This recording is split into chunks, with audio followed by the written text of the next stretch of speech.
Okay, ladies and gentlemen, you are welcome to George Padmore's house, and now it's a library.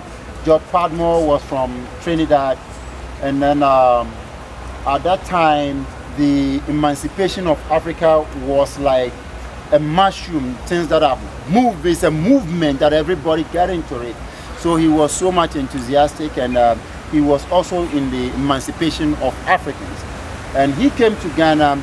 He was accepted by Dr. Kwame Nkrumah, and Kwame Nkrumah gave him this place. This was his house. He was also to be part of the West Africa, African encyclopedia that they are writing.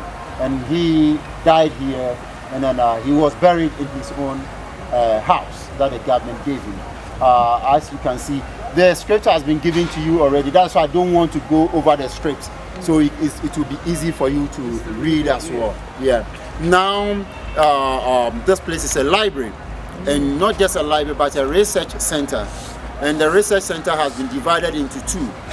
One, this place is basically Ghanaians. That's one, just the one in front of us. It's everything about Ghanaian writers. And then the one over there is for Africa and then the world. Yeah.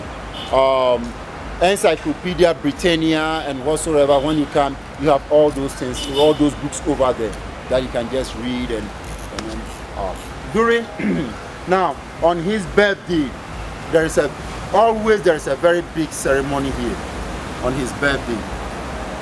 Not his death, but his birth. Someone may ask, why this?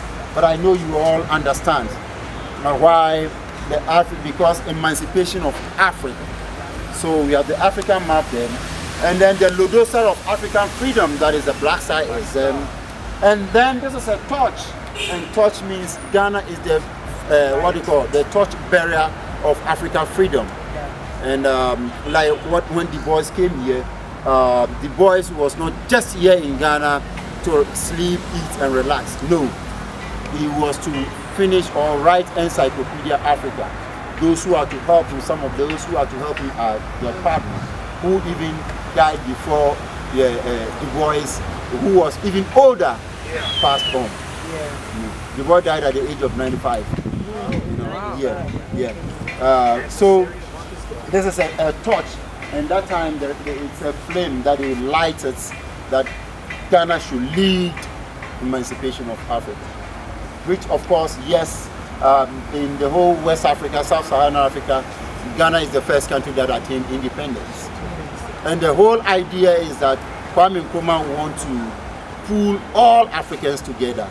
You see the ram's horn, the horn is pulled together, bringing people together. So that's what he used. So bring all Africans together to be like one tree. That is why we always say Kwame Nkrumah never died. Kwame Nkrumah never died because all the things that Kwame Nkrumah said is like prophecies, and it has come to pass. It's so live now that there will be a time Africans who have been sent to the other world will come back to their native land, and here we find ourselves in Ghana. So things that Kwame Nkrumah said are really true, and it's life.